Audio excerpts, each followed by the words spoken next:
चला, कहीं हाथ से ना निकल जाए। मैंने कहा था कि खतरनाक आदमी कभी भी भाग सकता है। अरे ये क्या, ये तो रामू है।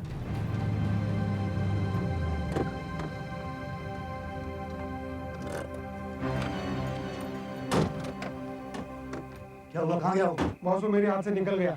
उसने टायर पर गोली चलाई, मैंने भी गोली मारी, शायद उसे लगी है। फायदा क्या हुआ? तुम लोग कोई काम ठीक से नहीं कर सकते। जो चीज उसके पास है अगर वो सरकार के पास पहुंच गई ना तो हम सब फंस जाएंगे। गाड़ी किसके लेके भागे वो गाड़ी मेरी थी। चलो उसे ढूंढते। बॉस इस पंक्चर का क्या करेंगे? पंक्चर बाद में, पहले से ढूंढते हो।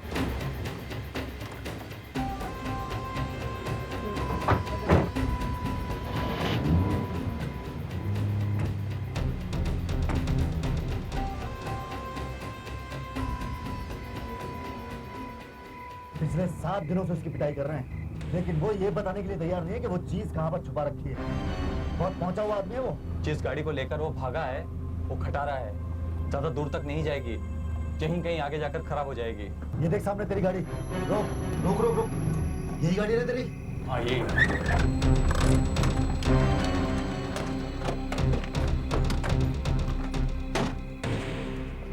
गाड़ी में तो है नहीं, सीट पे खून पड़ा है, गोली तो लगी है उसे, बहुत खून बह रहा है।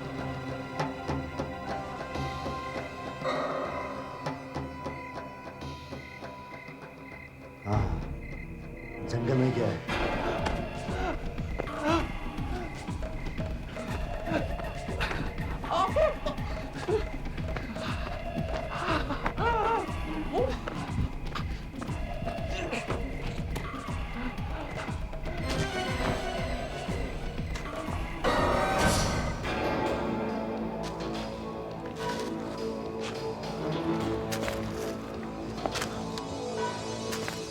उसका खून यहाँ वहाँ गिरा हुआ है, यहीं कहीं आसपास होगा। संभाल के। उसके पास अभी कुछ गोलियां बाकी होंगी।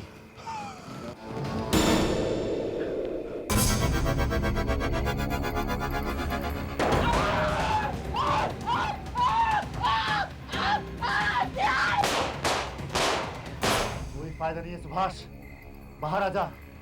देख तू अकेला है और हम 3, तेरे पास 1 गन है और हमारे पास 3। जब तेरी गोलियां खत्म हो जाएंगी तब क्या करेगा? मैं कहता हूं बाहर आजा अभी। सर अभी कल रात को यहाँ से 15 किलोमीटर दूर समर जंगल में जबरदस्त गोलियां चली। अच्छा, एक लाश भी मिली है। लाश पता चला किसकी है? नहीं सर, अभी तक तो कुछ पता नहीं चला। दया आशा सब लोग वहीं पर है। डॉक्टर सालुंखे भी पहुंचने वाले हैं। जैसे कुछ पता चलता है दया फोन करेगा मुझे। लगता है उसी का फोन है। हेलो, हाँ दया, कुछ पता चला उस आदमी के बारे में? क्या? Intelligence officer from IB? जिस आदमी की लाश मिली है वो एक आईबी ऑफिसर था। अच्छा, हाँ ठीक है, हम लोग पहुंचते हैं। IB officer? वो लाश एक इंटेलिजेंस ऑफिसर की है? Yes sir. डॉक्टर सालुंखे ने उस आदमी को देखते ही पहचान लिया, आपको बुलवाया है। मरने वाले का नाम क्या है? सर सुभाष। सुभाष?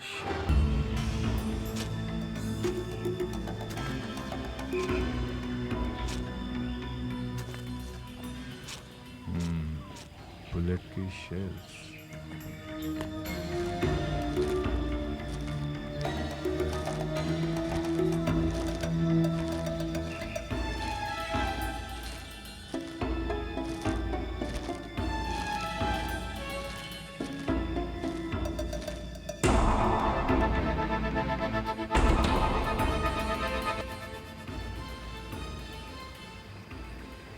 मैंने आज तक इतनी भयानक लाश शायद ही कभी देखी होगी।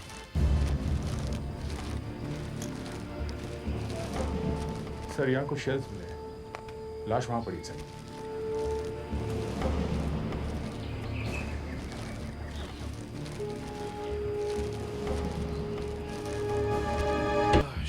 माय गॉड, इतनी बुरी हालत मुझसे देखा नहीं जाता। इसे बहुत बुरी तरह से टॉर्चर किया गया, बहुत बुरी तरह से। वैसे मगर उससे पहले इस पर काफी अत्याचार किया गया है। कैसे सहता रहा ये इतने दिन? इतने दिन मतलब? ये देखिए, ये गाल देखा? लेकिन ये सब टॉर्चर अलग अलग दिन हुआ है।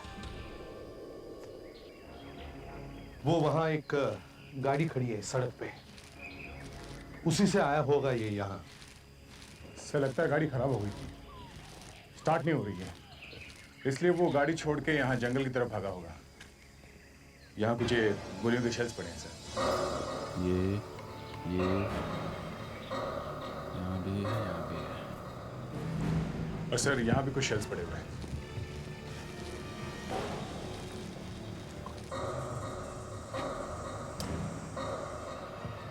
सर दो अलग अलग जगह पे शेल्स पड़े हुए हैं। शायद 2 लोग थे। सब यहाँ पर काफी खून पड़ा हुआ है।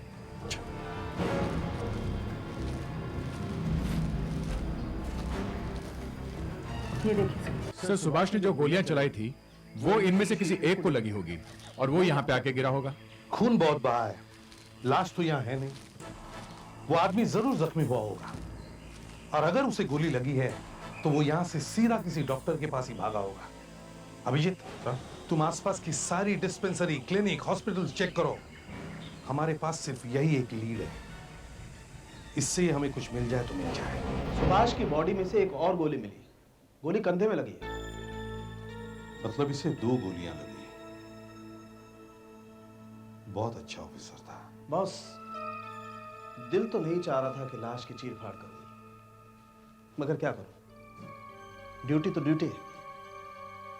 मुझे लाश काटनी ही पड़ी। जो गोली कंधे में लगी वो किसी दूसरी गन से चली, और जो गोली इसके सर में से मिली है वो इसने अपने आप खुद मारी।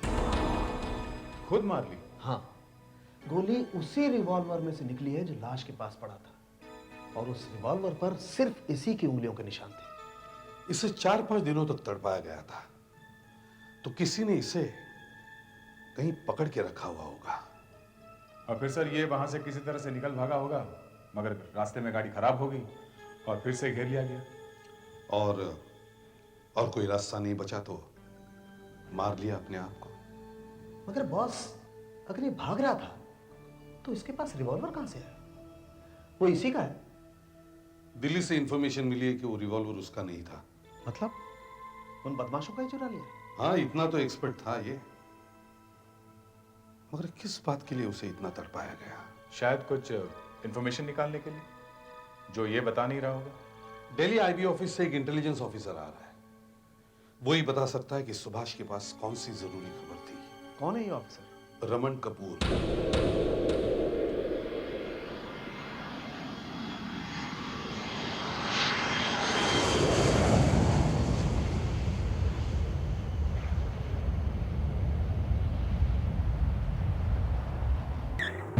हाँ, मैं मुंबई पहुंच गया हूँ।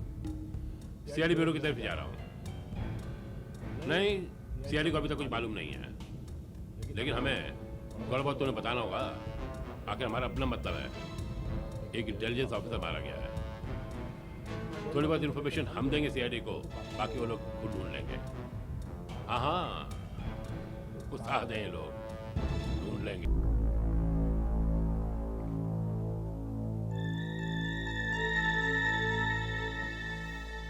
क्लिनिक बंद?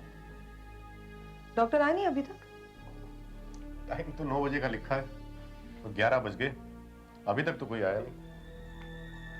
कोई भी नहीं आया है? Nurse, compounder? कंपाउंडर आया था, वो भी चकरा गया, क्योंकि आज तक कभी ऐसा हुआ नहीं। अब डॉक्टर साहब के घर गया है पता करने। घर क्यों गया? वो फोन भी तो कर सकता था। नहीं, डॉक्टर साहब पास में ही रहते हैं।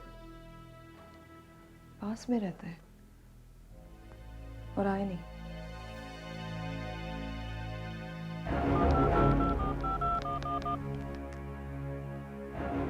सर? जी हाँ सर, पाटकर चौक के पास एक क्लिनिक है, सरला क्लिनिक। मैं वहां पर हूँ, मगर क्लिनिक बंद है सर। डॉक्टर आए नहीं अभी तक। Very unusual it seems. जी हाँ सर, यहाँ पर लोग कह रहे हैं कि ऐसा आज तक कभी हुआ नहीं है। आप आ रहे सर? हाँ हाँ सर। नहीं, अभी तक मैंने एसीपी साहब को बताया नहीं है।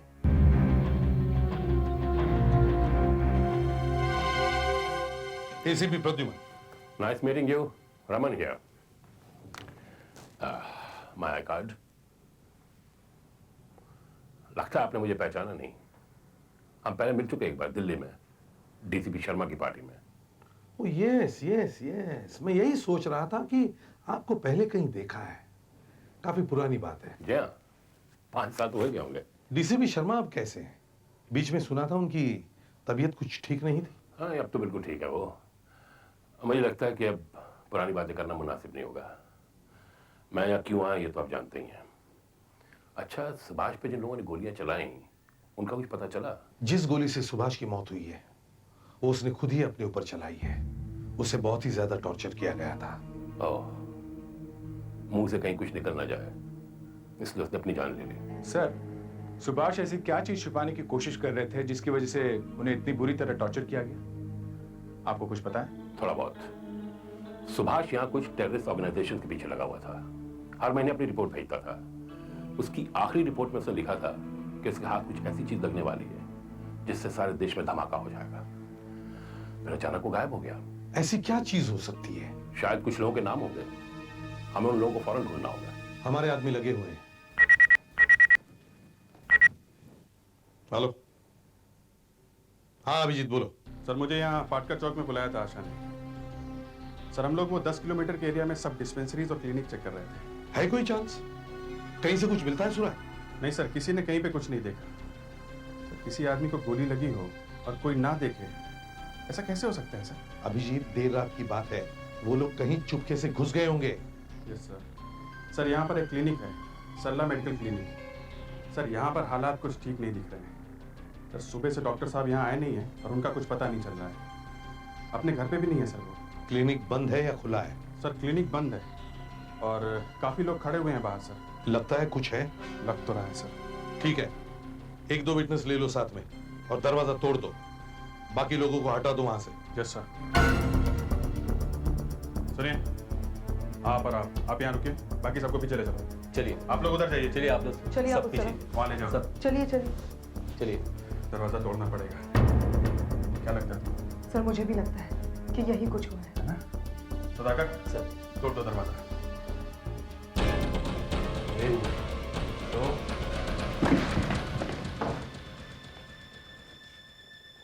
ओह माय गॉड, ये क्या हुआ?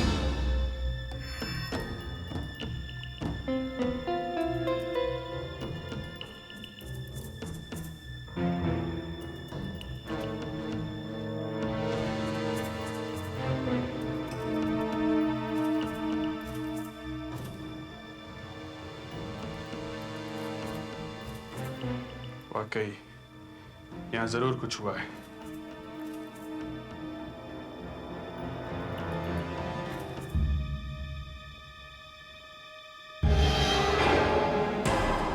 Oh my God. डॉक्टर साहब को मार डाला। ध्यान से। आपके हाथ किसी भी चीज को लगने नहीं चाहिए। मनोज जल्दी आ, देख डॉक्टर साहब का खून हो गया। देखिए आप लोग ऐसा कीजिए, आप लोग थोड़ा बाहर जाइए प्लीज। आइए प्लीज। इतना सारा खून। ओह, ये देखो, गोली।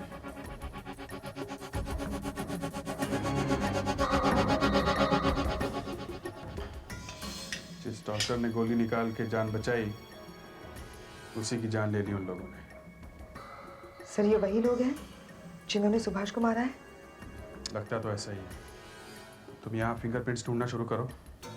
अब हमारे पास 2 लाशें हैं, एक इस डॉक्टर की, दूसरी उस सुभाष की। सुभाष का रिवॉल्वर हम लोगों को मिला है। उसकी गोली से एक आदमी जख्मी हुआ है। कहीं ना कहीं तो जाएगा ही वो गोली निकलवाने। और वो गोली अगर हमें मिल जाए तो इससे बात साबित हो जाएगी कि ये गोली सुभाष के रिवॉल्वर से चली है। और फिर सर हम ये साबित कर सकेंगे कि ये वही आदमी है जिसने सुभाष पे हमला किया था। एंड आई एम श्योर ये आदमी हमें उस पूरे टेररिस्ट गैंग तक लीड कर सकता है और आसानी से मिल भी सकता है हमें, अगर मर ना गया हो तो। हमारे लोग उस क्लिनिक में घुस गए होंगे देखते हैं क्या मिलता है। हेलो, हाँ अभिजीत। सत्यानाश, डॉक्टर को मार दिया?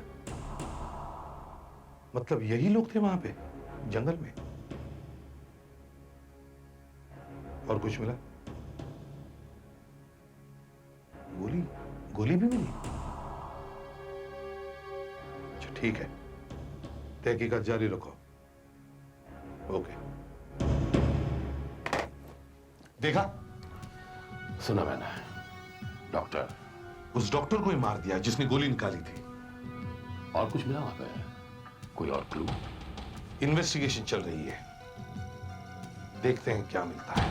डॉक्टर सालुंके, इतनी देर आपने इस बॉडी का पोस्टमार्टम किया और आपको सिर्फ 2 गोलियां मिली। आप इतने बता सके हैं कि सुभाष की बॉडी में से 2 बुलेट्स हासिल हुई हैं। जी। अरे पर 2 बुलेट्स में उस जगह का एड्रेस तो नहीं लिखा जहां सुभाष को छुपा रखा था? अभी ऐसी गोली बनी नहीं है। मैं ये कह रहा हूं कि इतना काफी नहीं है, इससे केस में आगे नहीं बढ़ा जा सकता। इतना जानने से क्या फायदा होगा कि सुभाष ने अपने आप को गोली मार ली? ये फॉरेंसिक लैब है या जादू की दुकान?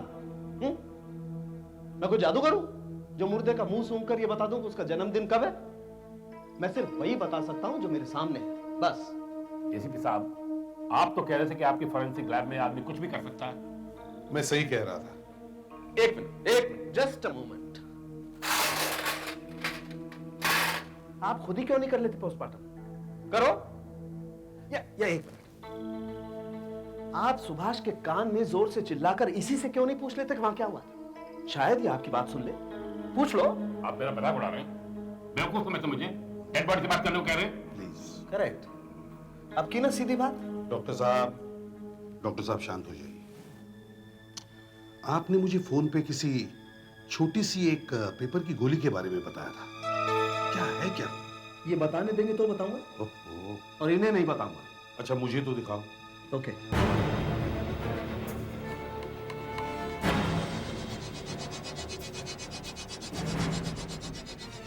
ये देखिए, पेट के अंदर जो मैस था उसमें से मैंने बड़ी मुश्किल से इसे ढूंढकर बाहर निकाला है। बड़ी गीली सी चीज थी। अब मैंने इसे सुखा लिया है। खोलकर देखा क्यों नहीं? आप लोगों का इंतजार कर रहा था। अब खोलकर देखो, बड़ी डेलिकेट चीज है, खोलते ही कहीं फट न जाए। बड़ी सावधानी से खोलना पड़ेगा इसे।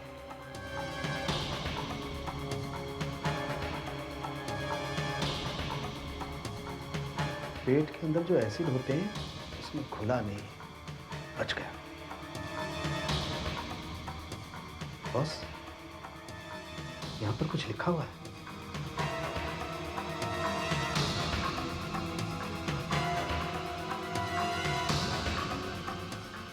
मुंबई 48 किलोमीटर। इस पेपर पे जो कुछ भी लिखा हुआ था वो इतना इंपॉर्टेंट था कि सुभाष ये पेपर खा गया। ये इंफॉर्मेशन बदमाशों के हाथ में लग जाए इसलिए। लेकिन मुंबई 48 किलोमीटर क्या हो सकता है? मुंबई 48 किलोमीटर। ये हम लोग पहले भी कई बार कर चुके हैं। राइटिंग पैड पे जो लकीरें आ जाती है ना, उनसे ये पता चल सकता है कि इसके ऊपर वाले पेज पे क्या लिखा हुआ था। ये देखो, बी लिखा हुआ है, बाकी तो कुछ पता नहीं चल रहा है। लेकिन सर इससे हमें क्या फायदा होगा?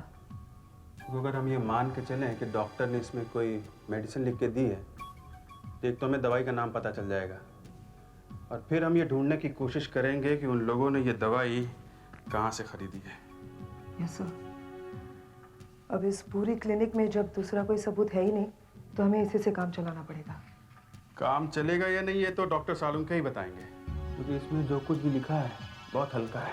देखो। हाँ, कुछ समझ में नहीं आ रहा सर। इसे लेजर कैमरा से देखना पड़ेगा।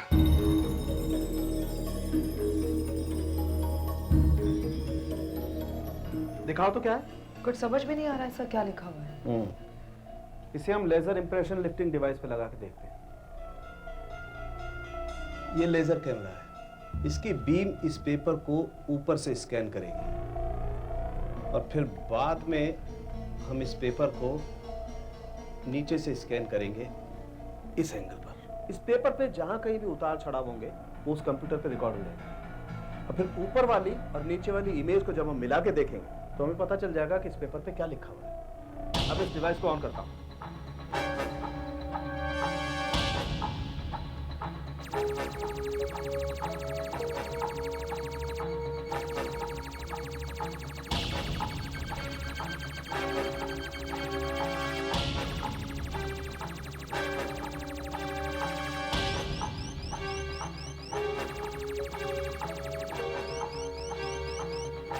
अब हम नीचे से स्कैनिंग करेंगे।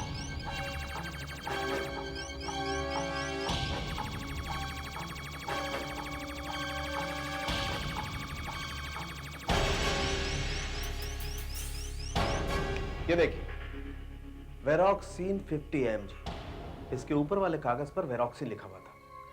जब किसी को बहुत दर्द होता है तो डॉक्टर ये दवाई देता है। It's a pain killer. गोली निकालने के बाद भी बहुत दर्द होता है। उन लोगों ने रात को ही दवाई खरीदने की कोशिश की होगी। अभिजीत सर, एक काम करो, उस क्लिनिक के आसपास जितनी भी दवाई की दुकानें हैं जो रात भर खुली रहती है उनका पता करो। सर उस क्लिनिक के कंपाउंडर को हम अपने साथ लेकर आए हैं। लेके आओ। Yes sir. उस कंपाउंडर को बहुत कुछ मालूम होगा। सर आइए। आपके क्लिनिक के आसपास कितनी दवाई की दुकानें हैं जो रात भर खुली रहती हैं? एक दुकान है सर, चेतन मेडिकल स्टोर। चेतन मेडिकल स्टोर्स। सर अभी तक हमें सिर्फ इतना अंदाजा है कि ये 2 या 3 लोग हो सकते हैं, जैसा आपने जंगल में बताया था गोलियों के शेल्स देख के। हाँ, फिर? सर जंगल से ये लोग सरला क्लिनिक में गए, वहां पे डॉक्टर को मारा और वहां से चेतन केमिस्ट के पास गए होंगे, करेक्ट? Yes sir. अब सर जिसे गोली लगी है वो तो गया नहीं होगा केमिस्ट की दुकान पे। ये दूसरा या बाकी दूसरे दोनों ये गए होंगे। सर उस दुकान से हमें उनके हुलिया के बारे में पता चल सकता है, और ये भी पता चल सकता है कि कितने लोग थे, और वहां से वो लोग कहां गए होंगे शायद ये भी पता चल जाए। Correct. So better start moving. जल्दी से जल्दी जाके इंक्वायरी शुरू करो, कहीं वो लोग ज्यादा दूर जाने ना पाए। Yes sir. मूव। अब देखिए रमन साहब, ये वो जंगल है, समर जंगल, जहां हमें सुभाष की लाश मिली थी, मुंबई से 15 किलोमीटर की दूरी पर। और ये जो बड़ी लाइन है वो मुंबई से 48 किलोमीटर की दूरी पर है। सर हमें सुभाष की लाश यहाँ मिली है मुंबई से 15 किलोमीटर दूर। करेक्ट। तो सर सुभाष इसी रास्ते से या तो फिर आ रहा होगा या जा रहा होगा। करेक्ट। तो सर हमें इसी रास्ते पर 48 किलोमीटर आगे जाकर देखना चाहिए। मुंबई 48 किलोमीटर, पेपर पे लिखा हुआ है मुंबई 48 किलोमीटर। ये जो पेपर पे लिखा हुआ है मुंबई 48 किलोमीटर, ये इंफॉर्मेशन इतनी इंपॉर्टेंट है कि सुभाष उस पेपर को खा गया। ऐसे क्या हो सकता है ये मुंबई 48 किलोमीटर? इसका एक ही मतलब है कि मुंबई से 48 किलोमीटर पे कुछ होने वाला है। क्या ये वही लोग होंगे, वो टेररिस्ट जिनके पीछे सुभाष लगा हुआ था? या तो ये वहां मिलेंगे या वहां कुछ गड़बड़ करेंगे। हो सकता है और नहीं भी हो सकता है। आपका अंदाजा क्या है? मेरा अंदाजा यह है कि इस रास्ते पर सुभाष ने वो चीज जरूर छुपाई होगी जिसके पीछे वो लोग पड़े हुए हैं। You mean that list? Correct, वो लिस्ट। देखिए, यहां एक बड़ा जंगल है मुंबई से 48 किलोमीटर की दूरी पर। सुभाष ने यहीं छुपाई होगी वो लिस्ट। Let's go.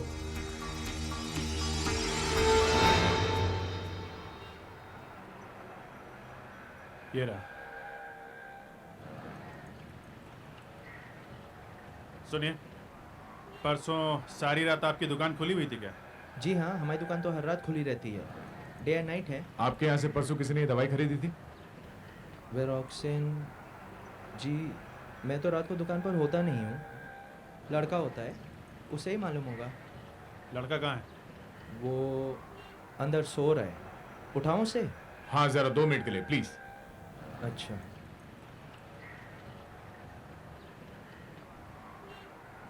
ए छोटू, उठ जरा। आजा आजा। जी ये है। जी साहब। पैसा देना। देखिए जरा, ये दवाई परसों किसी ने खरीदी थी आपके यहाँ से? वेरोक्सिन परसों रात को एक स्ट्रिप बेची थी साहब। किसको बेची थी? वो 2 लोग गाड़ी में आए थे, वही लेके गए। 2 ही लोग थे? वैसे तो 3 थे, लेकिन एक सामने गाड़ी में बैठा हुआ था। गाड़ी में बैठा हुआ था? गाड़ी का रंग क्या था? हाँ, सफेद रंग की गाड़ी थी साहब। शायद उनकी दूसरी गाड़ी एक पंक्चर हो गई थी। ये पंचर का तुम्हें कैसे पता चला? उन्होंने पूछा साहब मुझसे। क्या क्या पूछा था? यही कि यहाँ कोई आसपास पंक्चर की दुकान है क्या? तो तुमने क्या कहा? मैंने बताया साहब, ये 2-3 दुकान छोड़ के एक बाजू में पंक्चर की दुकान है। दुकान का पता क्या है? कहाँ है? ये जरा लेफ्ट साइड जाएंगे तो। अच्छा ठीक है, थैंक यू। चलो।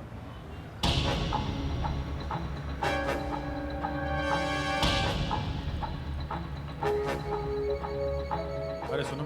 हाँ? परसों देर रात यहाँ पे कोई सफेद गाड़ी आई थी पंचर ठीक करवाने के लिए? नहीं, परसों रात कोई नहीं आया था यहाँ। परसों पूरी रात कोई नहीं आया था। ना घबरा क्यों रहा है? हाँ?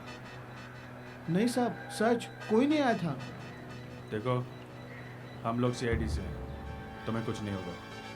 सच सच बताओ, आई थी? साहब, मुझे कोई खतरा तो नहीं ना साहब? नहीं नहीं, कुछ नहीं होगा, बताओ। हाँ, एक सफेद रंग की गाड़ी आई थी। गाड़ी यहाँ आई थी? अच्छा फिर? 2 लोग थे साहब। मैंने उनके गाड़ी से टायर निकाला और पंक्चर बनाने के लिए अंदर लेके आया साहब।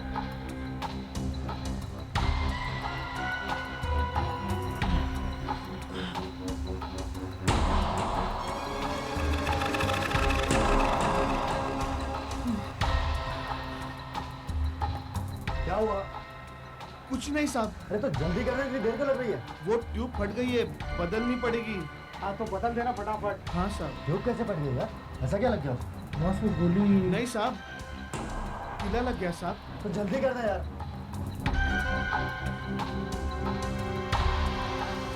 जैसे ही मैंने गोली देखी ना साहब, मेरी तो हवा ही निकल गई साहब। मैंने सोचा कि राजू बेटे, अगर तूने इन्हें सच सच बता दिया कि गाड़ी के टायर में गोली मिली है तो ये तो तुझे जिंदा नहीं छोड़ेंगे, इसलिए मैंने झूठ बोल दिया साहब। वो गोली कहाँ है? ये रही साहब।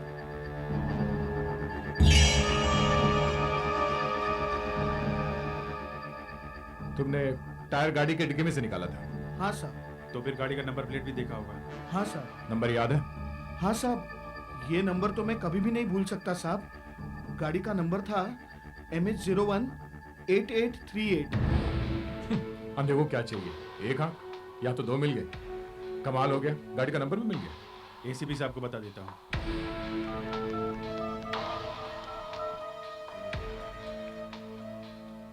सर अभिजीत। हाँ सर, हमें 2 बातें पता चली हैं। एक तो सुभाष को मारकर भागने वाले 3 लोग थे, और दूसरा गाड़ी का number sir MH018838। Very good, काम बन गया। अब एक काम करो, RTO ऑफिस जाओ, जल्दी से जल्दी किसी को पटाओ और उस गाड़ी की पूरी कहानी, पूरा इतिहास ढूंढ के लाओ, समझे? ओके? या सुना तो अच्छा है, ये लोग हाथ लग जाए तो कम से कम फटाफट ये पता चल जाएगा कि सुभाष के पास ऐसा था क्या। वरना 48 किलोमीटर पूरे होने को आ गए, मुझे तो यहाँ कुछ नजर नहीं आ रहा। आगे कुछ मिल जाए तो ठीक है। मिलना इतना आसान नहीं है बॉस, यहाँ आसपास सारा जंगल है, और अगर वो चीज छोटी है या पेपर छोटा है तो उसे ढूंढते ढूंढते महीने निकल जाएंगे।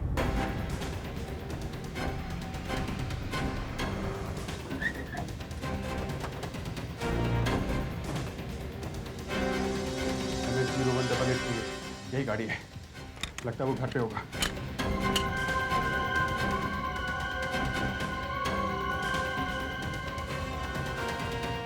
गोकुल कहाँ है? वो सुबह सुबह कहीं चला गया है। कहाँ गया? पता नहीं मुझे। कहीं वो अंदर तो नहीं है? आप देख लीजिए ना, मैं सच सच कहता हूँ। ये गाड़ी किसकी है? गोकुल की है ना? हाँ। आज वो अपनी गाड़ी लेकर नहीं गए? नहीं। क्यों? मुझे पता नहीं है। सीधे सीधे जवाब क्यों नहीं देते आप? हैं? मैं सच सच बता रहा हूँ। सच बता रहे हैं? हाँ। हैं? परसों रात गोकुल कहाँ था? मुझे पता नहीं। फिर वही पता नहीं? हाँ? परसों रात एक खून हुआ है और खूनी इस गाड़ी में घूम रहे थे, और आप कह रहे हैं कि आपको कुछ पता नहीं? हाँ? मुझे पता था एक दिन ये ऐसा होकर रहेगा। 1 साल पहले मैंने उसके पास पिस्तौल देखी। तभी मैं जान गया पुलिस ढूंढते ढूंढते मेरे घर तक पहुंच जाएगी। मैंने उसे काफी समझाया, ऐसा गलत काम मत कर, मत कर। आप उसे पकड़ने आए हैं तो पकड़िए उसे।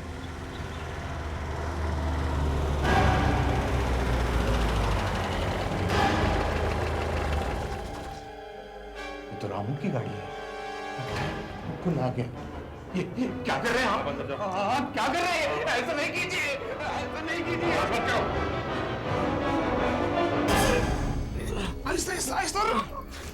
संभल के चल चल चल सब चल ना यार, चल चल चल यार गोकुल, अरे रुक, तू मुझे मेरे घर छोड़ दे। क्या हुआ? बहुत दर्द हो रहा है यार। देख, मैं थोड़ी सी पी लूंगा ना, मुझे आराम मिलेगा। न जाने उस डॉक्टर ने क्या दवाई दी, कुछ असर ही नहीं हो रहा है। मैं शाम को दूसरे डॉक्टर के पास ले चलूंगा, तो चल अभी अंदर चल, देख बहुत टेंशन है। हाँ हाँ सब ठीक हो जाएगा, चल ना यार। चल चल, हाँ लेके चल, सफर सब तो जाओ। नहीं,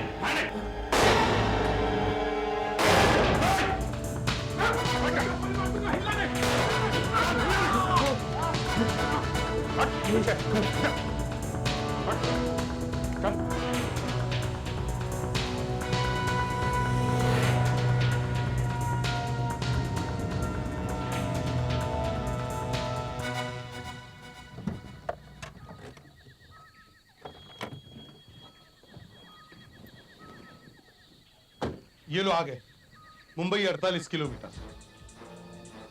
अब ये रही आपकी सड़क और ये आपका जंगल। अब बताइए, अगर आपको ऐसी जगह कोई चीज छुपानी है तो आप कहाँ छुपाओगे? मैं जंगल में तो कभी ना घुसूं। जो कुछ छुपाना सड़क पे ही छुपाऊंगा। कहाँ? फर्ज करो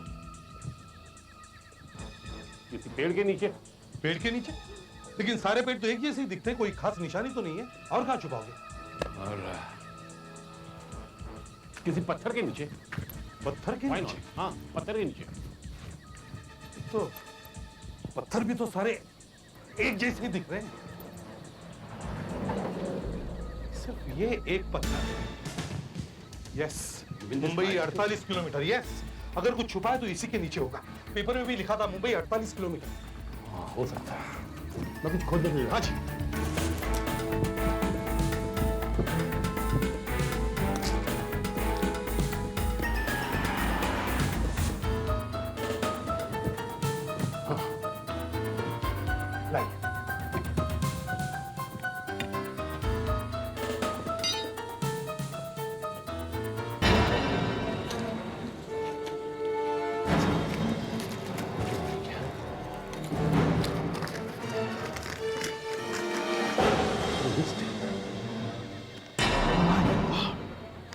ये तो देश के बड़े बड़े लोगों के नाम है। ये देश के दुश्मन हैं, धोखा दे रहे हैं, आतंकवादियों के हाथों देश को बेच रहे हैं। ये खबर तो देश को हिलाकर रख देगी। जीप की तलाशी लो।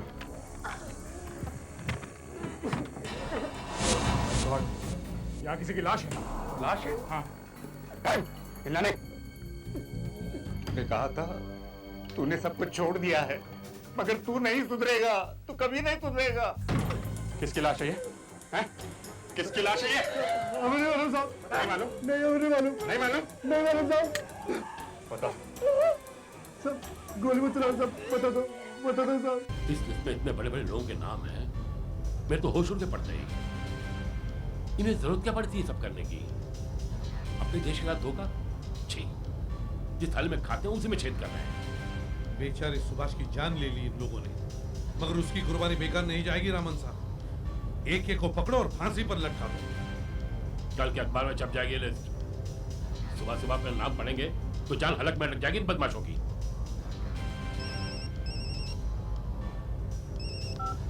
हेलो दया। सर, हमने 3 लोगों को पकड़ा है। हाँ सर, ये वही लोग हैं जिन्होंने सुभाष को मारा और उनकी गाड़ी में से एक लाश भी मिली है। क्या? एक और लाश? हाँ सर, लाश। किसकी है? सर ये लाश इंटेलिजेंस ऑफिसर रमन कपूर की है सर। क्या? हाँ सर, वही ऑफिसर जो दिल्ली से आने वाला था। तो फिर ये यू फोन मत करो। सर जो आदमी आपके साथ है वो इन लोगों का साथी है और बहुत ही खतरनाक है sir. Close the phone please. Sir hello hello hello sir. क्या हुआ? फोन कट गया। लगता है उस नकली रमन कपूर को पता चल गया है कि हम लोग उसकी सच्चाई जान चुके हैं। इसका मतलब इसी सर की जान खतरे में है। तो तुम्हें पता चल गया है कि मैं रमन नहीं हूँ और ना ही मैं इस वक्त आईबी ऑफिसर हूँ। इसलिए कि जानते मैंने कितना बड़ा खतरा मोल लिया, अपने आप को सीआईडी के हाथों बता लिया। लेकिन तुम्हें पता नहीं चला ना कि मैं आईबी ऑफिसर नहीं हूँ। I should have checked. पिछली बार जब हम मिले थे तब तो तुम आईबी ऑफिसर थे। हाँ मैं आईबी ऑफिसर था, लेकिन मुझे निकाल दिया गया। मुझ पे इल्जाम लगाया गया कि मैं पैसे खाता हूँ। अरे भाई खाता हूँ तो खाता हूँ ना। सुभाष की मौत की कीमत तुझे चुकानी पड़ेगी। सुभाष बेवकूफ था वो। हाँ मगर था बहादुर। इतना कर पाया उसे, इतना कर पाया, लेकिन उसे जबान नहीं खोली अपनी, कुछ नहीं बताया मैं। फिर हमें इन्फॉर्मेशन मिली कि दिल्ली से रमन नाम का एक अफसर आ रहा है। मैंने उसकी जगह ले ली और असली रमन वहाँ जीप में सो रहा है, हमेशा हमेशा के लिए। तू भी सो जाएगा। पहले तू सोएगा। गाड़ी रोक चल। नहीं रोकूंगा। गाड़ी रोक, नहीं तो गोली मार दूंगा। कुमार चलाओ गोली, चला। पागल हो गया क्या? चलाओ गोली। चली पागल। मैं तो मर जाऊंगा लेकिन तुम भी मेरे साथ मरोगे। फिर कब कर? मैं स्पीड और बढ़ाऊंगा। गाड़ी रोक। कम ऑन शूट मी। गाड़ी रोक। फिर कब कर?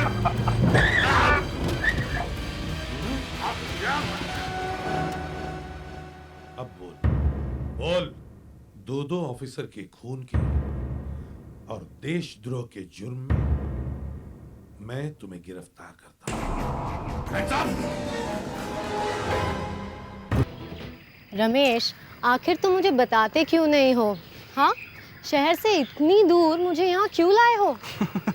बताता हूँ। बस थोड़ी देर और। थोड़ी देर और क्यों? अब पहुँच तो गए, बता दो ना। मुझे कुछ दिखाना है तुम्हें। क्या? दिखाऊं? हाँ दिखाओ ना। ओके, पहले तुम अपनी आंखें बंद करो। आंखें बंद करूं? लो।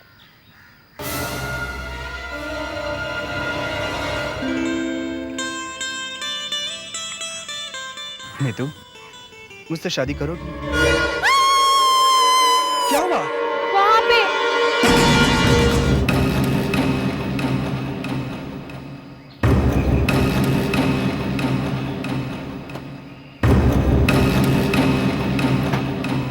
इतनी सुनसान जगह पे ये आदमी कर क्या रहा होगा? सर यहाँ पे ये 2 गिलास पड़े हुए हैं। विस्की की बोतल भी? इसके साथ कोई और भी था सर। या तो वही मर्डरर है या फिर उसे भी कुछ हो गया होगा। यहाँ आसपास जंगल में देखा क्या? है कोई और लाश? नहीं सर, यहाँ कुछ नहीं मिला। बॉस, आसान एक और अजीब बात है। वो क्या? ये देखिए, लाश के एक पैर का जूता गायब है। जाते जाते कोई जूता ही ले गया। ये क्या है?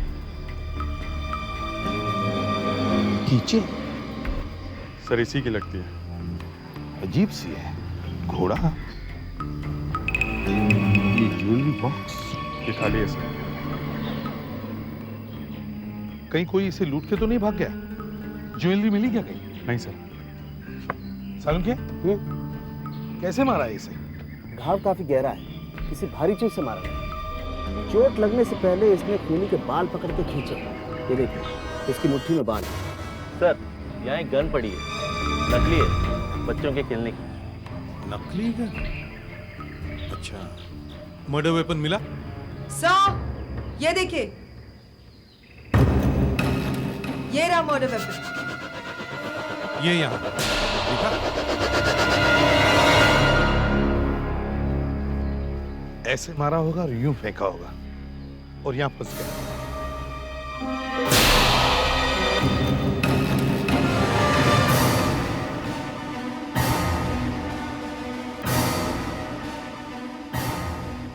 ये देखिए सर।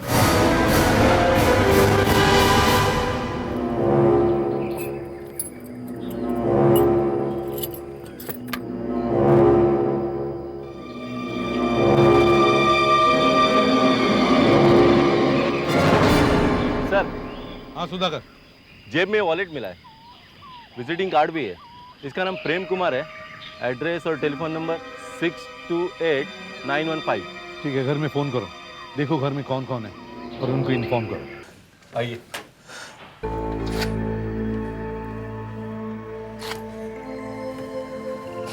आइए। तो ये हैं उनके बेटे।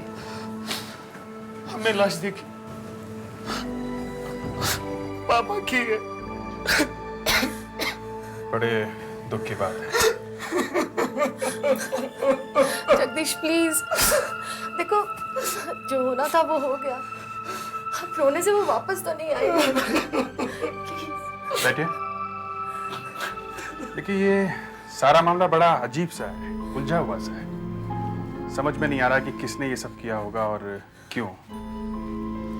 आपको कुछ अंदाजा है? आपको कुछ पता है? जी, मुझे कैसे पता होगा, मैं उनसे ज्यादा बात नहीं करती थी। इतना सब कुछ सामान मिला है वहां से, पता नहीं कैसे इधर उधर पहुंच गया। ये वॉलेट आपके डैडी का है? जी हाँ, पापा का ही है। और ये शू? जी उन्हीं का है। अच्छा, ये ज्वेलरी बॉक्स किसका है? देखिए। ये तो हम पहली बार देख रहे हैं। ये आपका नहीं है? ये कहा था। ये भी हमें कार के पास ही मिला। अच्छा, जरा ध्यान से इन चीजों को देखिए। आपके डैडी के पास ऐसा कोई सामान था जो इसमें नहीं है? ये पापा। एक मिनट, हाथ मत लगाइए। ये पापा का नहीं है। अच्छा। ये चाबियां पापा की है। ये भी पापा का नहीं है। लेकिन पापा का मोबाइल फोन कहीं नहीं दिख रहा। मोबाइल फोन नहीं मिला आपको?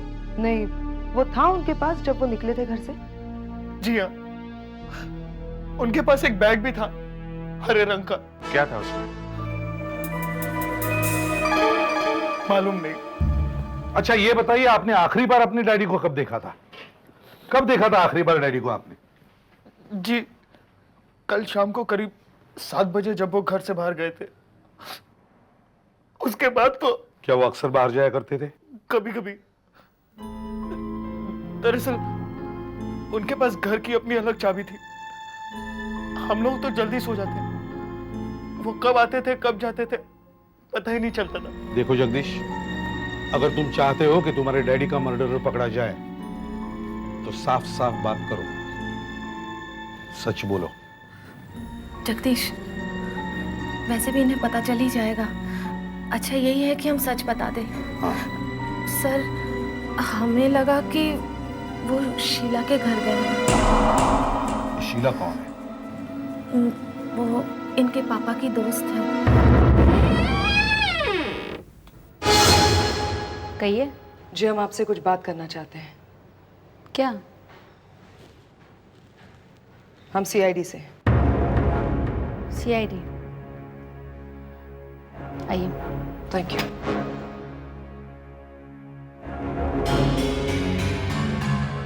आप कहीं जा रही हैं बाहर? आप काम की बात कीजिए। आप किसी प्रेम कुमार को जानती हैं? जी। कल रात आप उनसे मिली थी? कल रात वो यहाँ आने वाले थे, लेकिन आए नहीं। लेकिन बात क्या है, बताइए तो सही। अब कैसे बताएं? क्यों? बात ऐसी है कि प्रेम कुमार जी की मौत हो गई है।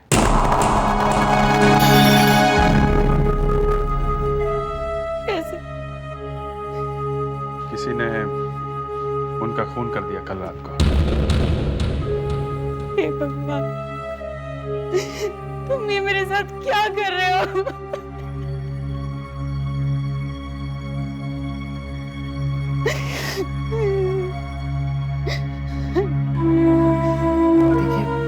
प्लीज संभालिए अपने आप को। देखिए, हम लोगों को सबको दुख है इस बात का। प्लीज। प्रेम कुमार जी और मैं आज शादी करने वाले थे। शादी? हाँ। घर वालों को ये बात मालूम थी?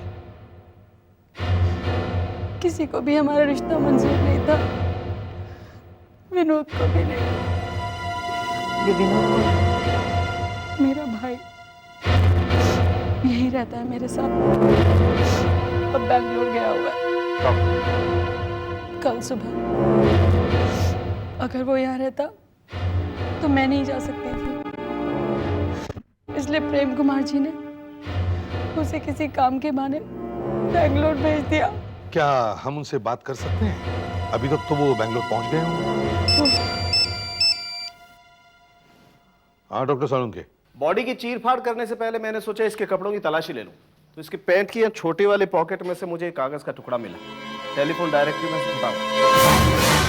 No all detectives. Prem Kumar की जेब में से एक डिटेक्टिव का पता। शायद इन्हें मालूम होगा प्रेम कुमार क्यों मारा गया। क्या क्या कह रहे हैं आप? प्रेम कुमार मर गया? इतनी जल्दी मर गया? इतनी जल्दी का तो मालूम नहीं, लेकिन किसी ने उसका खून कर दिया है। कब? कल रात को। कल रात को?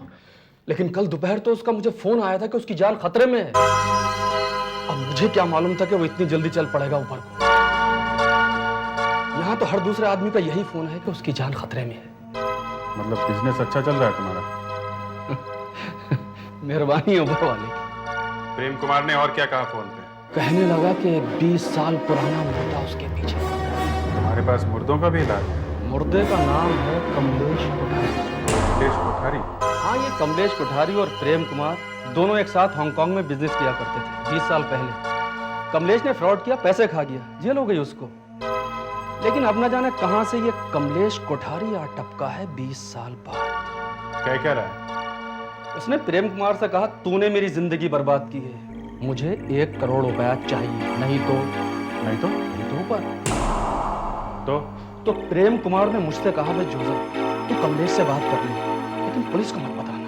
पुलिस को नहीं बताना। इस कमलेश से या प्रेम कुमार से तुम्हारी मुलाकात हुई? कहाँ? प्रेम कुमार आज यहाँ पर आने वाला था, लेकिन आने से पहले ऊपर चला गया। थोड़े बहुत पैसे आने वाले थे, वो भी हाथ से गए। और ये कमलेश कोठारी? इसको तो मैंने देखा भी नहीं, मगर अगर मुझे ये कहीं मिल गया ना तो पैसे तो मैं इसी से लूंगा। कमलेश ये अचानक कहीं से एक नाम पैदा हुआ, कमलेश कोठारी। शीला जी आप जानती हैं कमलेश कोठारी कौन है? नहीं, ये नाम तो मैं पहली बार सुन रही हूँ। मीना जी आप जानती हैं? नहीं सर। जगदीश तुम तो जरूर जानते होंगे कमलेश कोठारी कौन है। सर, पापा करीब 20 साल पहले हांगकांग में थे। मुझे तो ये भी नहीं पता कि उनके पार्टनर कौन कौन थे। हाँ, हमारे एक वकील हैं रानी साहब, उन्हें जरूर मालूम होगा। वो पापा के साथ बहुत सालों से हैं। रूबी जी। तुम्हारे पास एडवोकेट ईरानी का नंबर है? जी, लेकिन इस वक्त वो दिल्ली में है। नंबर है? जी। नंबर बताइए। 98210 09821 6285।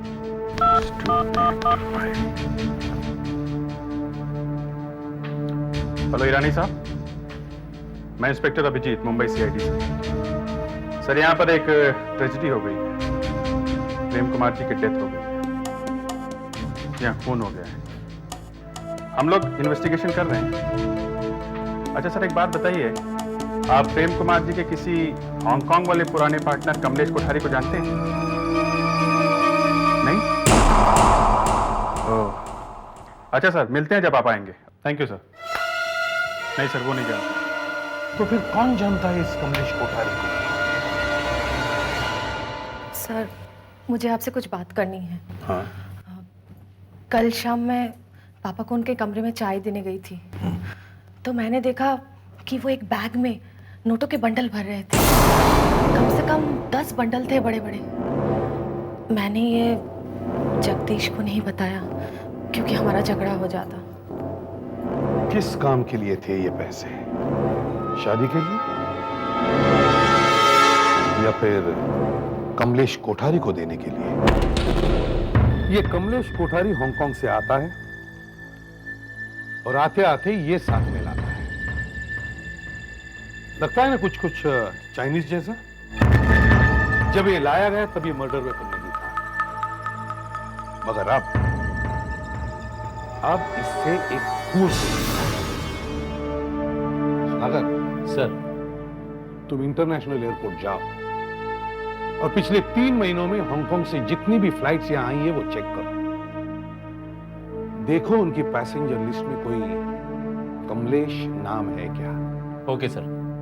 सर शायद ऐसा हुआ कि कमलेश आया, उसने फोन करके प्रेम कुमार को बुलाया, दोनों मिले, एक जगह जाके गाड़ी पार्क की, विस्की पी और कमलेश ने नकली गन से प्रेम कुमार को डराया। प्रेम ने पैसा देने से मना कर दिया, दोनों में झगड़ा हुआ और गुस्से में आके कमलेश ने प्रेम कुमार का इससे किया। और प्रेम जो पैसे और ज्वेलरी शीला के लिए लेकर आया था वो कमलेश लेकर भाग गया। लेकिन सर इस थ्योरी में एक ही गड़बड़ है। वो क्या?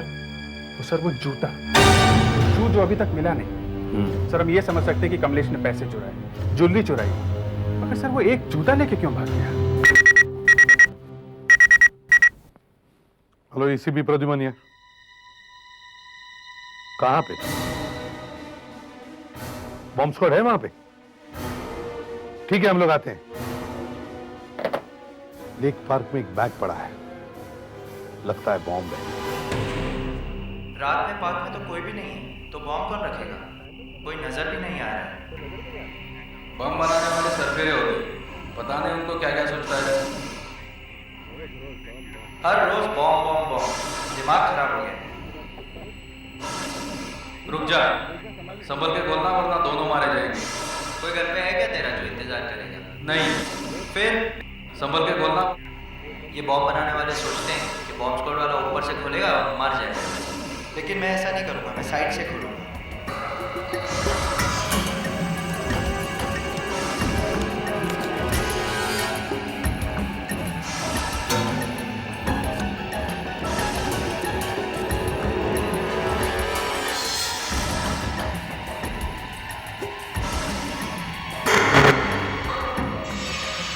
अरे इसमें तो एक बैग है, कोई बॉम्ब वॉम्ब नहीं है। लगता है कि हमसे गेम खेल रहे हैं।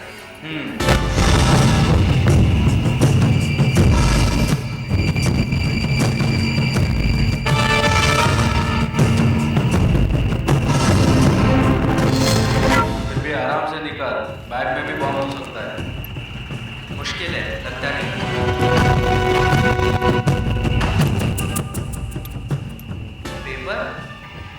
पेपर में जूता।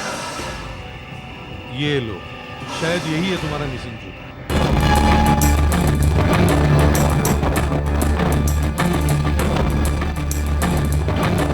सर आप रेडी?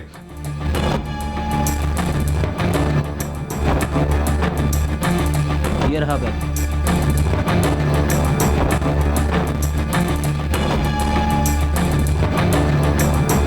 खुदा पहाड़, निकला जूता। अभिजीत, अब जूता तो मिल गया, बताओ क्या हुआ? अभिजीत, अब जूता तो मिल गया, बताओ क्या हुआ होगा? सर जूते का सोल फाड़ दिया गया है, जैसे किसी ने कुछ ढूंढने की कोशिश की है। सर फिल्मों में कभी कभी दिखाते हैं कि जूते के सोल में कुछ छुपाया गया है, माइक्रोफिल्म वगैरह। इसमें शायद चाबी होगी, शायद किसी लॉकर की। मतलब कमलेश को मालूम था कि जूते में चाबी है? हो सकता है सर, इसीलिए वो पैसों और ज्वेलरी के साथ साथ ये जूता भी लेके भाग गया। चाबी निकाल ली और जूते को वैसे ही पेपर में लपेट के बैग में रख के फेंक दिया। सर। हाँ सुधाकर, मैंने एयरपोर्ट पे सारे रिकॉर्ड्स चेक कर लिए सर। पिछले 6 महीनों में कमलेश कोठारी नाम का कोई भी आदमी इंडिया के किसी भी एयरपोर्ट पे नहीं उतरा है। कोई बात नहीं, मुझे काफी कुछ पता चल गया है इन बालों से। जिस आदमी के बाल हैं उसकी लंबाई 6 फुट 2 इंच है, उसका वजन 80 किलो है, उसे क्रिकेट से बहुत प्यार है और वो गोरेगांव ईस्ट में कहीं 3rd फ्लोर पर रहता है। सर सिर्फ बाल देखकर इतना सब पता चल सकता है? नहीं, ये बाल से नहीं पता लगा है, ये डॉक्टर साळुंखे का दिमाग घूम गया है। आशा, जरा इनका मुंह सूंघो, देखो कहीं दारू तो नहीं पी रखी इन्होंने? अच्छी इंफॉर्मेशन दी तो पी रखी है। नहीं नहीं, देखो एक कदम भी आगे मत बढ़ाना, नहीं तो सच बोल दूंगा। और सच के सिवा कुछ नहीं बोलूंगा। बताओ अभी। देखो माइक्रोस्कोप में देखो, ये बाल मरने वाले ने किसी के सर में से खींच कर नहीं निकाले, बल्कि मरने के बाद किसी ने उसके हाथ में रख दिए। ये बाल काटे हैं, देखो इनकी जड़ें नहीं, नो रूट्स। देखा, खूनी ने खून करके कहीं से बाल काट कर मरने वाले की मुट्ठी में क्यों रख दिए?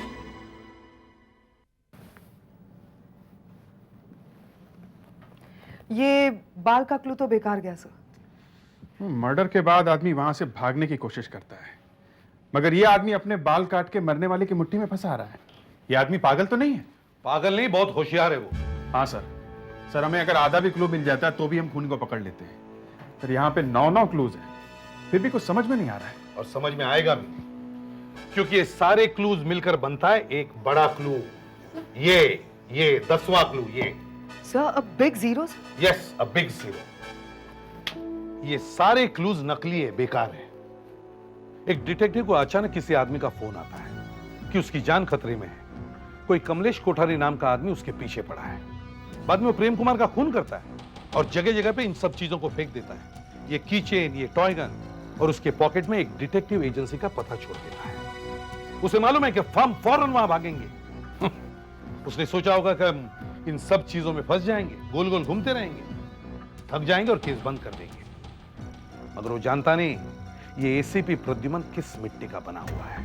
इन सारी चीजों को एक तरफ रख दो और तहकीकात फिर से शुरू करो। मोबाइल कंपनी से उन सब फोन की लिस्ट लेके आओ जो प्रेम कुमार ने किए थे या उसे आए थे। अगले 24 घंटों के अंदर हम ये केस सॉल्व करके ही छोड़ेंगे। आइए प्लीज, आप जरा यहाँ इंतजार करिए। ध्यान रखना।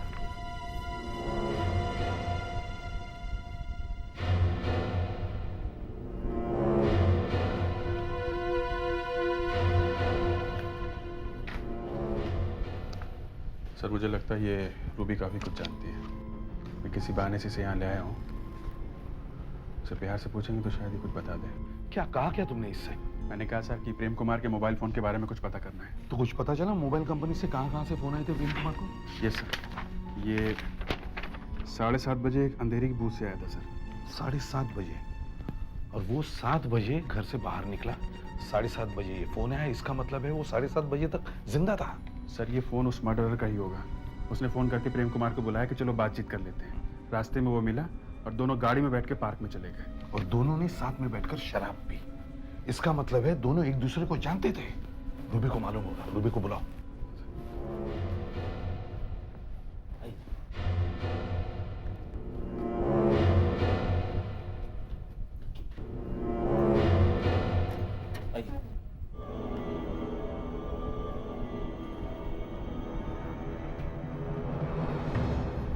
देखो रूबी, यहां तुम्हारी जान पहचान का कोई नहीं है। तुम्हें जो कुछ भी मालूम है आराम से और बिना डर के बताओ। सर, मैंने आपको उस वक्त ईरानी का नंबर दिया था ना। नहीं, वो ठीक है, वो बहुत अच्छा काम किया तुमने। अब हमें ये बताओ, क्या तुम्हें पता था कि प्रेम कुमार और शीला शादी करने वाले थे? हाँ? हाँ, वो लोग 1 महीने के लिए बाहर जाने वाले थे। अच्छा। होटल की बुकिंग भी मैंने ही करवाई थी। बॉस ने कहा था कि किसी को पता नहीं चलना चाहिए, मगर हाँ, मगर क्या? मगर जगदीश को पता नहीं ये सब कैसे पता चला। जगदीश? अच्छा ये बताओ, तुम्हें कैसे मालूम कि जगदीश को पता चल गया? सर, 2 दिन पहले मैं ऑफिस में शाम को किसी काम से वापस आई थी। मैंने उनके कैबिन से जोर जोर से आवाजें सुनी। वो औरत और उसका भाई मिलकर आपकी बिजनेस लूट रहे हैं। आपको कुछ समझ में नहीं आता, दिखाई नहीं देता आपको? तुम उसे एक औरत कह के बुला रहे हो? तो और क्या कहूं उस औरत को? उसका नाम शीला है और वो लूट रही तो मेरा पैसा लूट रही है। लेकिन मैं इस घर को और इस बिजनेस को लूटने नहीं दूंगा। चुप नहीं बैठूंगा मैं। तुम क्या करोगे? अरे तुम कर ही क्या सकते हो? मैं क्या करूंगा? आपकी आंखें खुली की खुली रह जाएंगी जब आप देखेंगे कि मैंने क्या किया। समझे आप?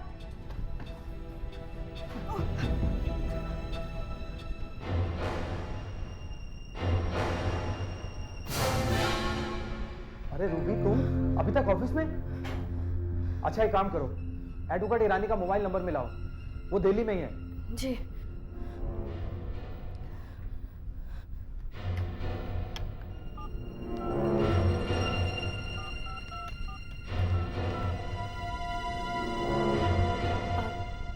हेलो। लाओ मुझे दो। ईरानी, तुम अभी एक काम करो, मेरे लिए एक नई वसीयत तैयार करो और सब कुछ शीला के नाम कर दो। अच्छा ठीक है, 80% उसके नाम कर दो। मैं ठीक हूं, मुझे क्या हुआ है? अच्छा तुम वापस कब आ रहे हो? ठीक है।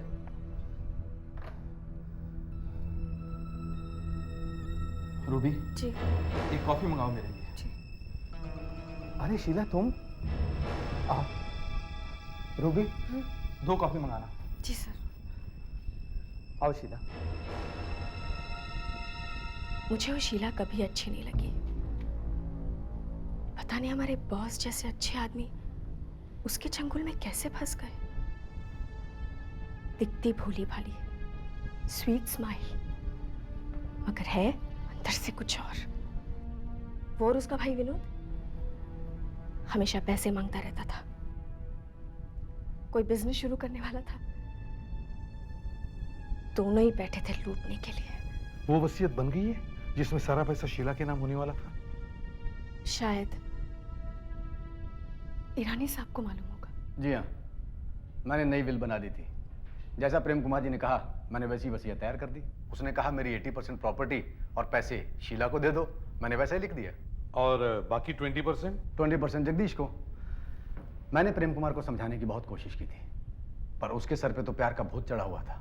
ये देखिए,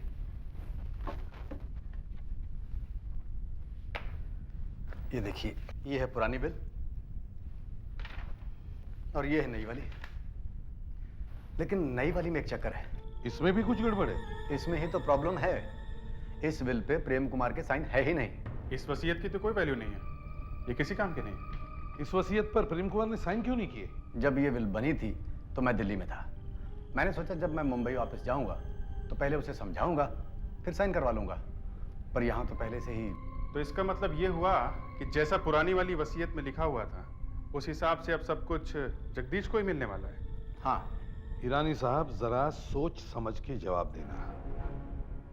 क्या जगदीश को यह मालूम था कि नई वसीयत बनी तो है मगर उस पर प्रेम कुमार जी ने साइन नहीं किए? जगदीश को क्या बात है, कुछ सोचने लगे आप? नहीं, वो कुछ ऐसे ही। हम लोग जगदीश के बारे में बात कर रहे थे। हाँ, जगदीश को मालूम था कि नई विल पर साइन नहीं हुए। उसने मुझे फोन भी किया था कि मैं प्रेम कुमार को कहूं कि नई विल मत बनाओ, शीला को सारे पैसे मत दो। और मजे की बात यह है कि जिस औरत को ये सारे पैसे मिल रहे हैं वो कहती है कि मुझे पैसे नहीं चाहिए। Very strange. किसी को विश्वास ही नहीं होगा कि वो ऐसा भी कर सकती है। विश्वास तो मुझे भी नहीं हो रहा है। कोई अंधा भी बता सकता है कि वो औरत प्रेम कुमार से सिर्फ पैसे के लिए शादी करना चाहती थी। तो फिर ये ड्रामा क्यों? शीला को प्रेम कुमार की मौत से कुछ फायदा नहीं हुआ, मगर वसीयत पर साइन ना होने की वजह से जगदीश तो बच गया। हाँ सर, अब उससे ही सब कुछ मिलेगा। ये पैसा बहुत बड़ी चीज है सर, इंसान से कुछ भी करवा सकती है। कहीं जगदीश ने तो डिटेक्टिव जोसेफ को फोन नहीं किया होगा? एक काम करो, जोसेफ को बुला के लाओ, उसे जगदीश की आवाज सुनवाते हैं। अरे एसीपी साहब आइए। अभी अभी ईरानी साहब का फोन आया था। उन्होंने बताया कि आप मुझसे मिलने आ रहे हैं उस नई वसीयत के बारे में। जी। ये साहब कौन है? इन्हें पहले कभी नहीं देखा। मुझे लगा आप पहले इनसे मिल चुके हैं, इसलिए मैं इन्हें साथ लेकर आया। हाय, आई एम जोसेफ। हाय। लेकिन मैंने इन्हें पहले कभी नहीं देखा। इनसे तो लोग फोन पर भी बातें करते हैं। खैर, वो वसीयत, उस वसीयत की वजह से तो आप बिल्कुल बर्बाद हो जाते है ना? जी बिल्कुल। मेरी तो कुछ समझ में नहीं आ रहा था कि हम लोग क्या करें। हम लोग तो भिखारी बन जाते सर। मगर ऐसा हुआ नहीं, क्योंकि इससे पहले कि प्रेम कुमार जी उस वसीयत पर साइन करते वो बेचारे चल बसे। मैं जानता हूं इस वक्त आपके दिमाग में क्या चल रहा है, लेकिन आपको एक बात बता दूं, मैं बहुत छोटा था जब मेरी मां की डेथ हो गई। मेरे पापा ने अकेले मुझे पाल पोस के बड़ा किया। हाँ, पिछले कुछ दिनों से मुझे पापा से बहुत नफरत हो गई थी और अब मुझे अपने आप पर गुस्सा आता है कि मैंने ऐसा क्यों किया, क्यों किया। और आपको क्या लगता है एक बेटा अपने बाप का खून कर सकता है क्या? आपने तो इतना कुछ देखा है, एक बेटा अपने बाप का खून कर सकता है क्या?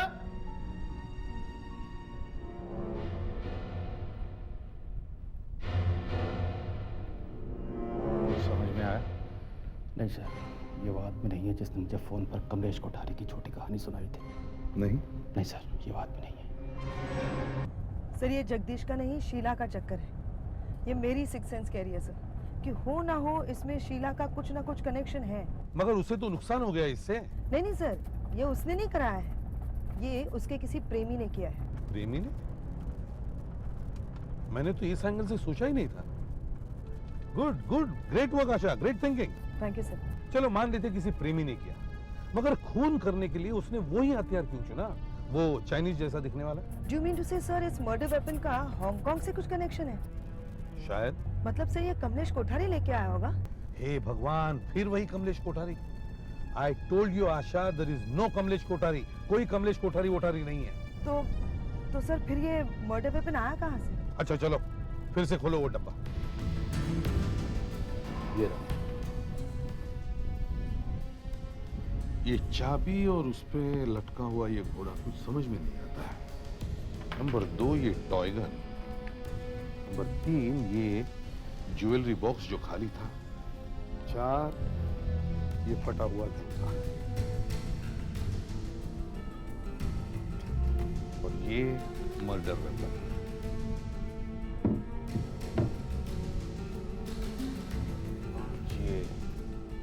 ये बाल जो उसके मुट्ठी में फंसे थे। माय गॉड, क्या हुआ सर? ये देखा तुमने? ये जूता? नहीं जूता नहीं, ये इस पेपर पे जो लिखा हुआ है वो। Exhibition hall proudly presents first time in Mumbai Chinese handicrafts, all feng shui and decoration item, sale. Durga hall, Vile Parle east, 21 से 27 अप्रैल तक, 8:30 से 8:30 हर रोज। 21 अप्रैल मर्डर कब हुआ? 21 अप्रैल सर। 21 अप्रैल। हो सकता है ये मर्डर वेपन इसी एग्जीबिशन में से खरीदा गया। मगर सर ये तो हवा में तीर चलाने जैसी बात हो गई। आशा, तहकीकात का मतलब ही यही है कि हवा में तीर चलाओ।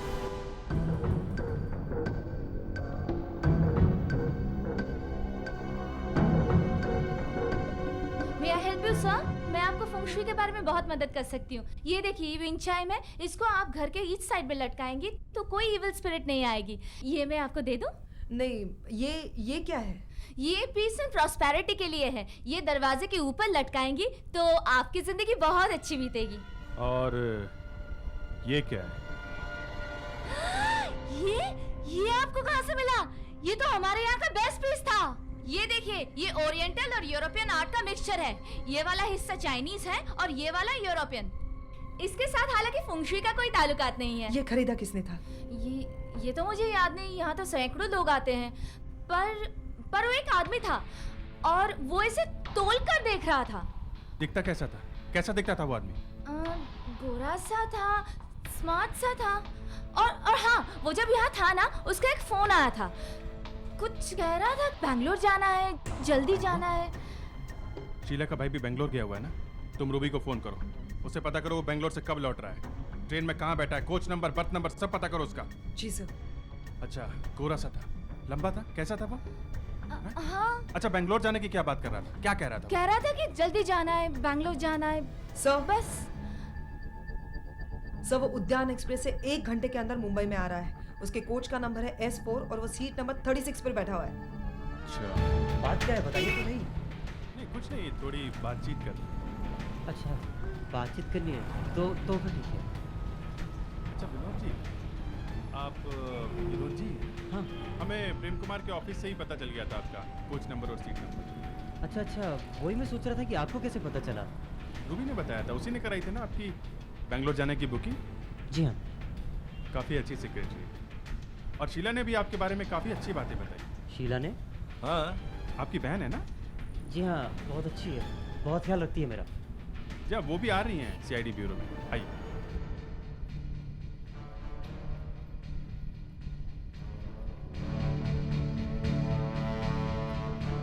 क्या किया आप लोगों ने? आप लोगों ने मेरे भाई को भी पकड़ लिया। मैंने आपको बताया ना कि वो बैंगलोर गया हुआ है। और वैसे भी विनोद यहाँ था ही नहीं जब खून हुआ। यही तो मैं भी कह रहा हूँ कि मैं तो यहाँ था ही नहीं। ये कौन है? आपका भाई? ये मेरा भाई नहीं है। ये विनोद नहीं है? नहीं। नहीं, मेरा नाम तो अशोक है। लेकिन जब हमने तुमसे स्टेशन पे पूछा था तुम विनोद हो, शीला के भाई होता, तब तुमने हाँ कहा था ना? हाँ, वो मैं डर गया था इसलिए बोल दिया था। तुम शीला को नहीं जानते? नहीं, मैं किसी शीला विला को नहीं जानता। तो विनोद की सीट पे क्यों बैठे थे? मुझे क्या मालूम कि वो विनोद की सीट है। तुम विनोद के नाम से ट्रेवल कर रहे थे कि नहीं? ये क्या विनोद विनोद लगा रखा है आपने? मैं किसी विनोद को नहीं जानता, छोड़िए मुझे। उसका टिकट कैसे आया तुम्हारे पास? मुझे नहीं मालूम, मुझे फंसाया जा रहा है। देखिए कोई है? विनोद ने मुझे 10,000 रुपए दिए थे बेंगलोर जाने के लिए और कहा कि मेरे नाम से बेंगलोर जा और प्रेम कुमार जी का जो भी काम है वो कर देना और वापस आके टिकट वगैरह और प्रेम कुमार जी के बिजनेस पेपर मुझे दे देना। विनोद अभी कहाँ है? वो अभी पस्तानी होटल में मेरा इंतजार कर रहा है। अभी? Let's go.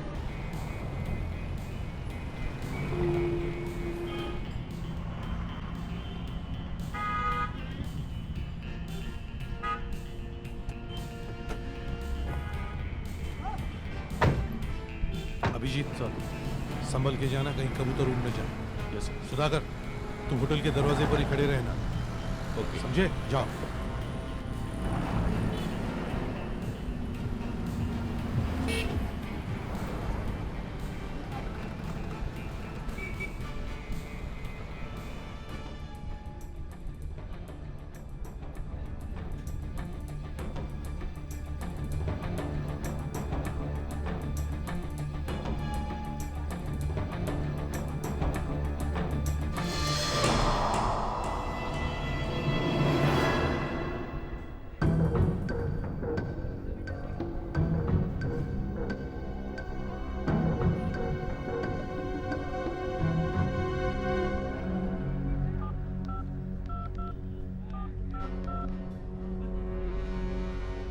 हेलो, हाँ मैं कमलेश कोठारी बोल रहा हूँ।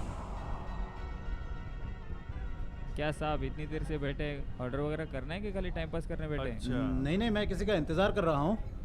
एक काम करो, एक कप चाय लेके आओ। एक मेरे लिए भी।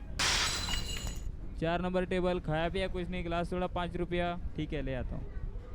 हाँ नहीं, वो जोसेफ ने कहा था मुझसे कि मैं वो प्रेम कुमार से बात कर लूँ। नहीं नहीं, अशोक अभी नहीं मिलेगा, लगता है कहीं बाहर गया है वो।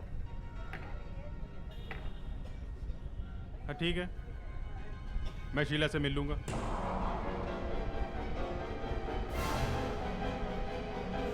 सुधाकर, रुक, भागता कहाँ है? चल, चल अंदर, मुझे चल। भाग रहा है, भाग रहा है। अरे शीला, तुम? विनोद, तुमने क्या किया? मैंने क्या किया? ये लोग कौन है?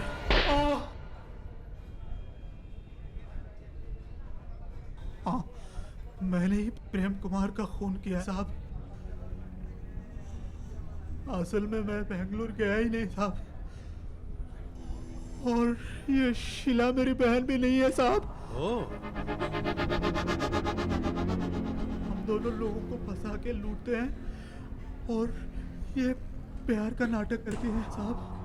मगर इस बार ये प्यार में पड़ गई और शादी करने का प्लान बना दिया।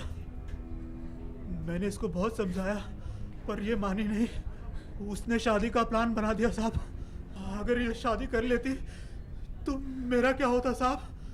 इसलिए मैंने प्लान बनाया और प्रेम कुमार का मर्डर कर दिया साहब। तुमने एक मासूम आदमी की जान ले ली। प्रेम कुमार के खून के जुर्म में तुम्हें गिरफ्तार किया जाता है। चलो चलो, ले चलो इसे।